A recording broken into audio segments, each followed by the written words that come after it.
the door in the basement. There was always something off about the basement in the old house Emily's family had just moved into. It was cold, the walls were damp, and there was an unsettling smell that lingered like wet earth and mold. But the worst part was the door. At the far end of the basement, half hidden behind old furniture, was a small wooden door with rusted hinges. It didn't match the rest of the house. It looked ancient, older than the house itself. Emily's parents told her never to go near it, but curiosity gnawed at her. Late one night, when everyone was asleep, she grabbed a flashlight and quietly made her way down to the basement. She pulled the dusty furniture aside, her heart pounding, and stood in front of the door. There was no keyhole, no handle, just a heavy padlock that looked like it hadn't been touched in years.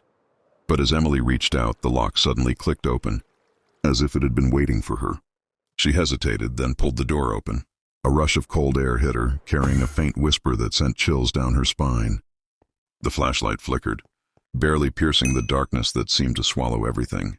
Emily could see stairs leading down into a pitch-black void. She called out, expecting the sound to bounce back, but there was nothing.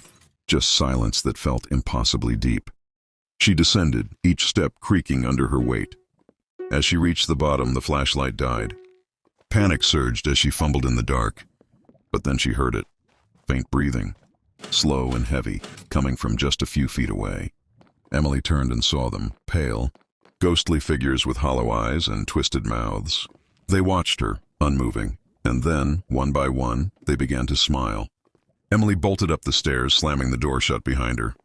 She tried to replace the padlock, but it wouldn't close, no matter how hard she tried. That's when she noticed the whispering hadn't stopped. It was louder now, coming from behind her. The next morning, Emily's parents found her standing in the basement, staring at the door. Her eyes were wide, her expression blank.